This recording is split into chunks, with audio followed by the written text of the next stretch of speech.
In a moment or two, the curtain will rise on a musical comedy that is one of the lightest and brightest of them all. With music by Rudolf Friml, libretto by Otto Harbach and Frederick Lonsdale, with additional numbers by Paul Rubens, it's the show that made a record run and became the big-time morale builder of World War #1. High Jinks.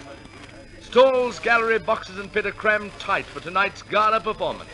And as the ushers shepherd the late stragglers into their seats, the lights go down, and the High Jinks overture begins.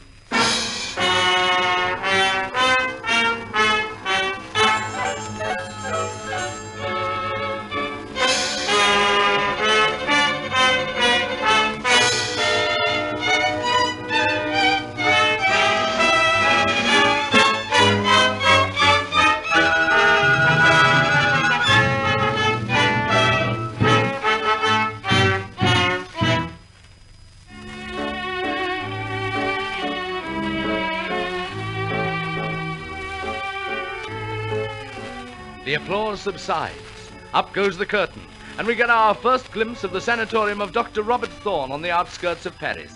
The doctor's clientele seems to be composed exclusively of young ladies from the Folies Bergère, and even the nurses are glamorous, as only musical comedy nurses can be.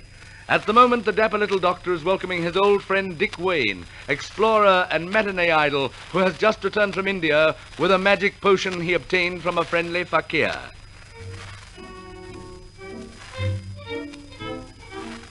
"You look worried, Doc," says Dick. "Why don't you put a few drops of the potion on your handkerchief? 1 sniff and you feel fine. 2 sniffs, you feel finer. 3 sniffs. Here, try it, Doc. 1 sniff. 2 sniffs. 3 sniffs and... Hey, what do you call this stuff?" says the doctor. "High Jinks," says Dick, "and I'll tell you all about it." Beyond the Himalaya mountains, where flows the great St. Paul, beside old Tibet's laughing fountains, gay festive flowers grow. To hands of merry youth and maiden, they yield their radiant bloom, and all the balmy air is laden with rich and rare perfume. One very little drop placed so, one tiny little whiff and lo,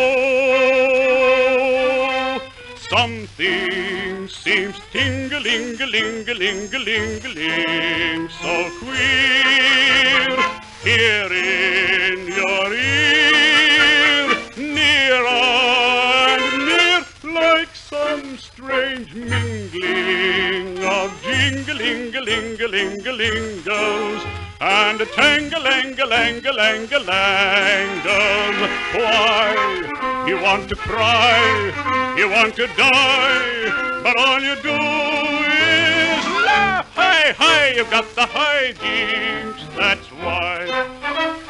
Something seems ting-a-ling-a-ling-a-ling-a-ling-a-ling, so queer here in your ear, nearer and near, like some strange mingling of jing-a-ling-a-ling-a-ling-a-lingles and tang-a-lang-a-lang-a-lang-a-langles.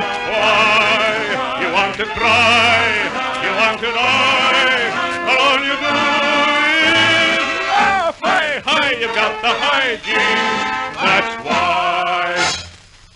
Dick dances around the stage, flicking his perfumed handkerchief this way and that, and all present, even the nurses, get an acute attack of high jinks.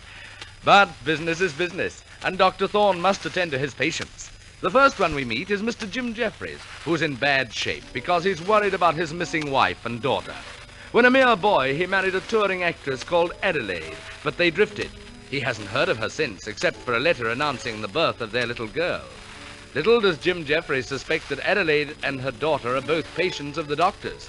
And in the next scene, in the doctor's waiting room, Adelaide tells a group of chorus boys the whole story of her stormy romance with Jim. When I get thinking of Jim, handsome and strong and so trim, sure just the thought of him thrills me.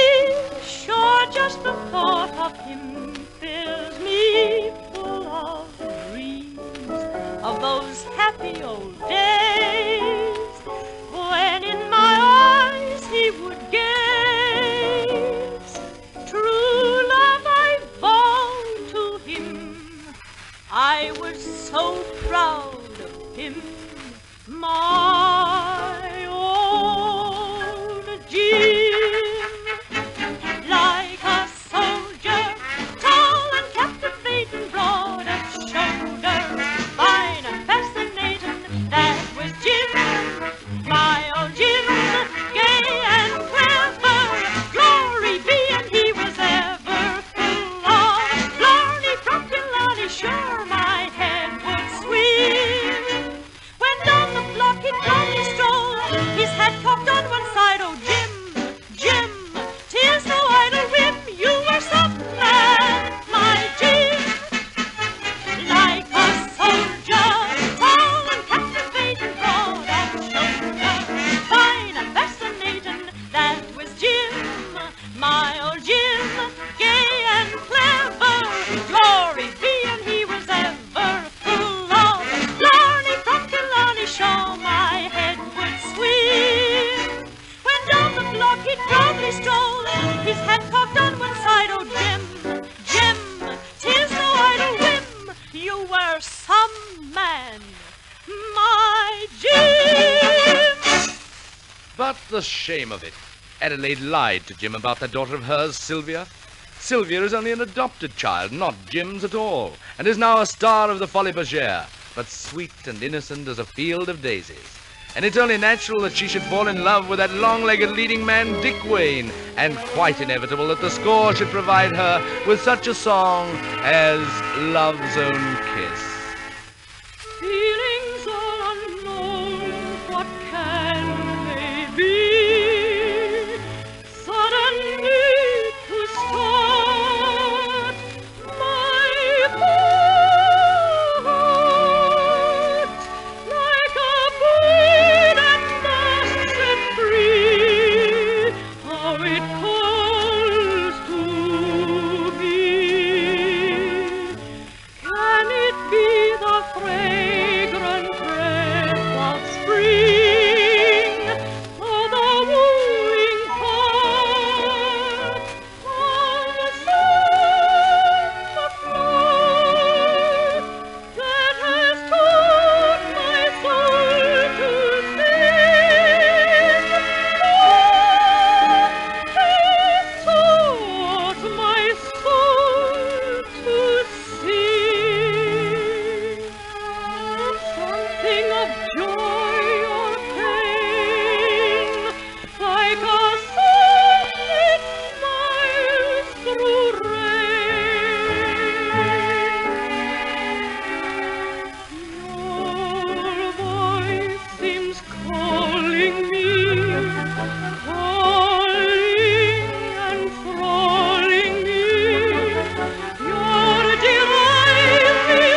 plot thickens. Dr. Thorne has another client, Monsieur Rabelais, who is French and fierce. When he catches the doctor hijinking with Madame Rabelais, he demands an honorable settlement. Either the doctor will permit Monsieur to kiss Mrs. Thorne, or he will fight. For a woman, the kiss. For a man, the sword. The doctor has planned a holiday in Deauville, but how to escape from the bloodthirsty Frenchman? So he enlists the help of Dick, and Dick enlists the help of Chi-Chi, a Corinne from the Folies Bergère, who supports a widowed mother and 3 little brothers, and likes nothing better at night than to curl up with a good book, like Forever Amber or Love Me Sailor. Just a sweet old-fashioned girl is Chi-Chi. So my little romance has been ended. One more volume's done. 'Tisn't just the finish I intended. But when early gone, put it on the shelf, dear. I'll put it on the shelf, dear. There are other stories one might want. You know I'm something of an authoress myself, dear. With a grace and style because. Ooh la la. So if you're really through, I think I'm really through with reading foolish books that make you blue.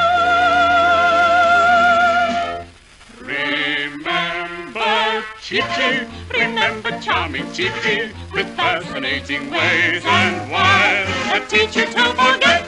With glances and sweet seductive glances, she's quite the dearest witch, a gay coquette. For she is Chi-Chi, she's charming little Chi-Chi, with captivating gaze and smiles that rob you of regret. Away with pearly sighs, away with pearls that agonize. Just call on Chi-Chi, Chi-Chi, Chi-Chi, and read your sorrows in her eyes. Remember Chi-Chi, remember charming Chi-Chi, with fascinating ways and wiles that teach you to forget.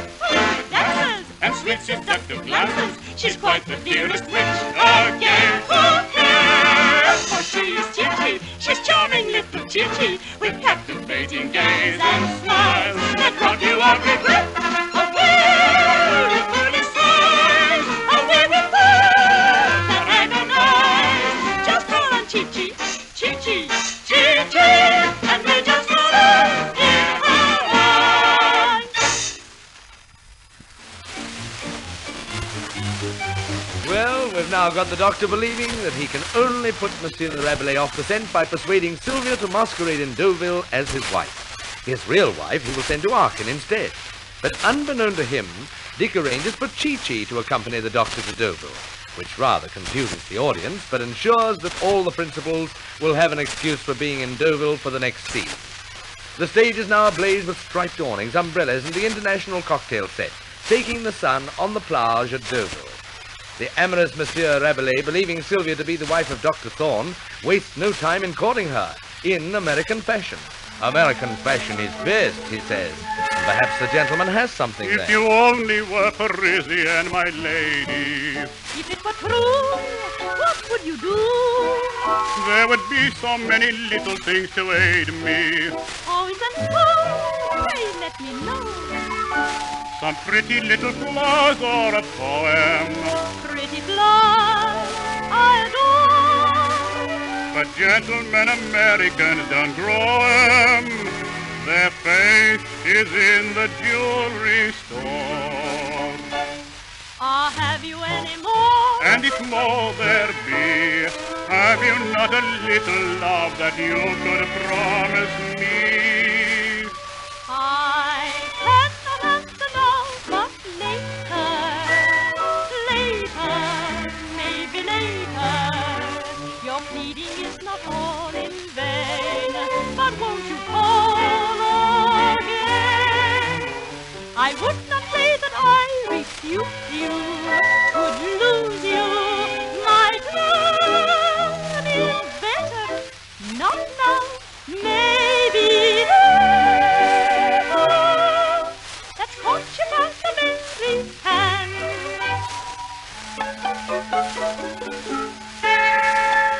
No, you wouldn't think a man a hardened sinner. Oh, that all depends what he intends. if he's bold enough to ask you out to dinner. Well, not today. I'm going away.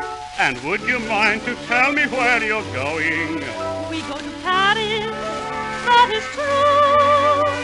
Then no, my heart is simply overflowing with hope I may accompany you. I take my mother too. That is proper quite, but to tell the doctor would be hardly right. I cannot answer no, but later, maybe later. My pleading is not all in vain, but I will call again. I would not Say that he'd refuse me, would lose you. My plan is better. Not now. Maybe later. But Portugal, America. Sylvia and Rabelais make their exit on the prompt side, and the stage is cleared for the entrance of the doctor. With his wife in Aachen, with the cares of his practice left behind him in Paris, and an engaging little baggage masquerading as Mrs. Thorne, the doctor feels young and frisky again. So frisky, he just has to sing about it. Away with gloomy care. Away with grisly spectres like income tax collectors or conscientious objectors. And let me sing in joyous tone of love and love alone.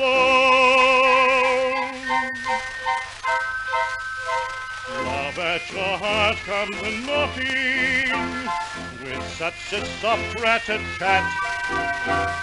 I implore, open the door, don't let him wait on the mat.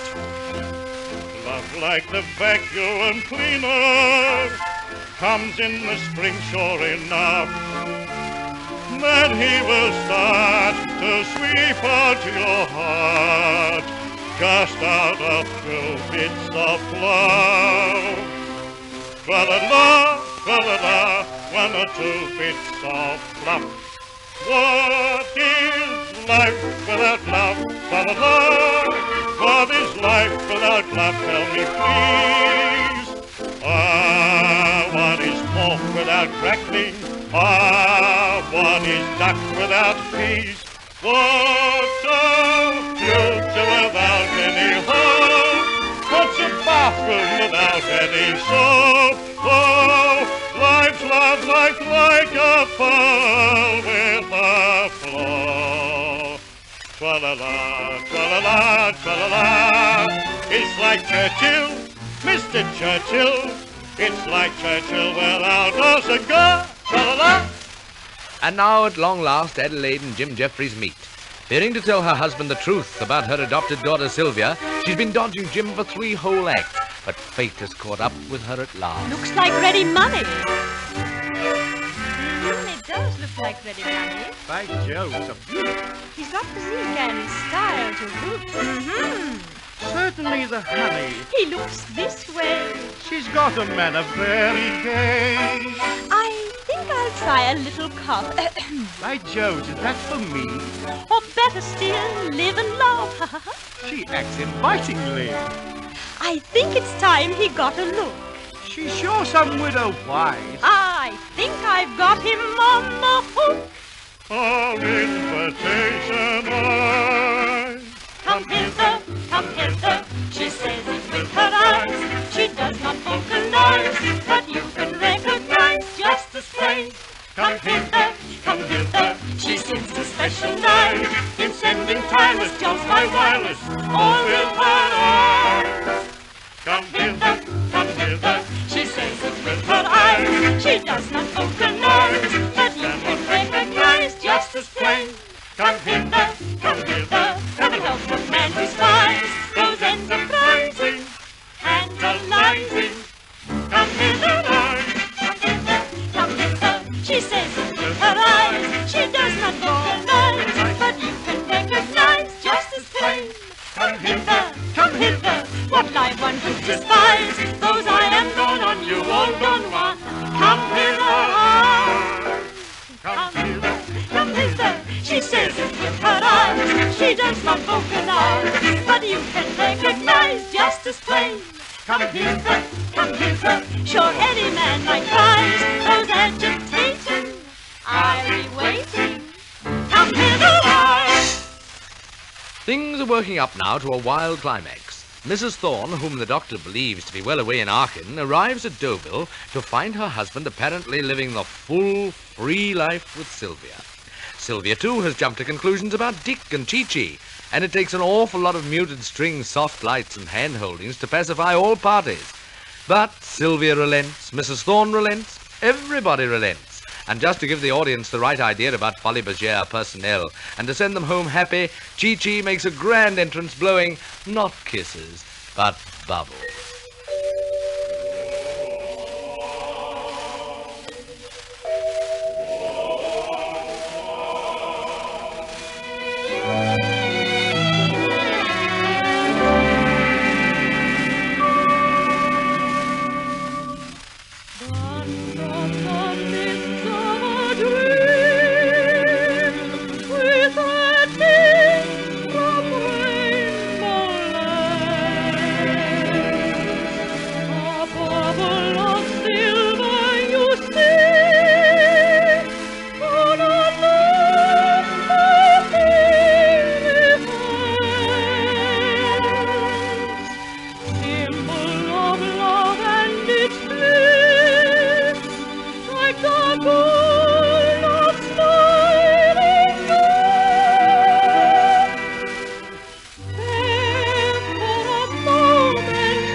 That's the signal for the stage crew to release from the wings a flock of vivid, multicolored balloons. And as the principals and chorus form up for the carnival tableau, the orchestra swirls into the gay finale.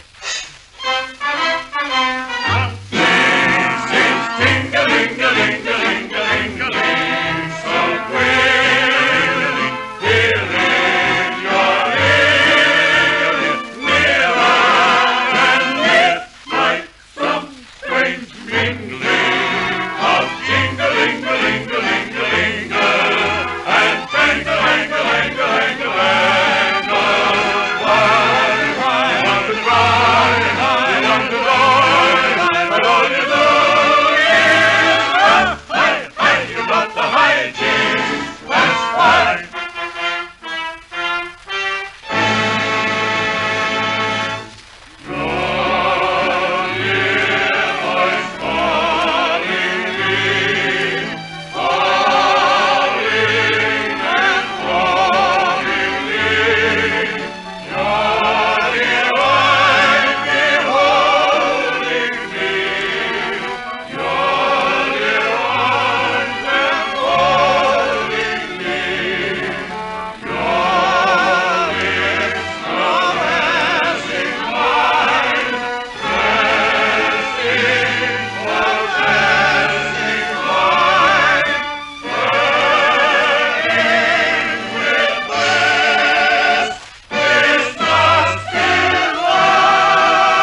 And so lights go up, and the audience files slowly out into the busy street, with a lilt of old and well-loved melodies on their lips.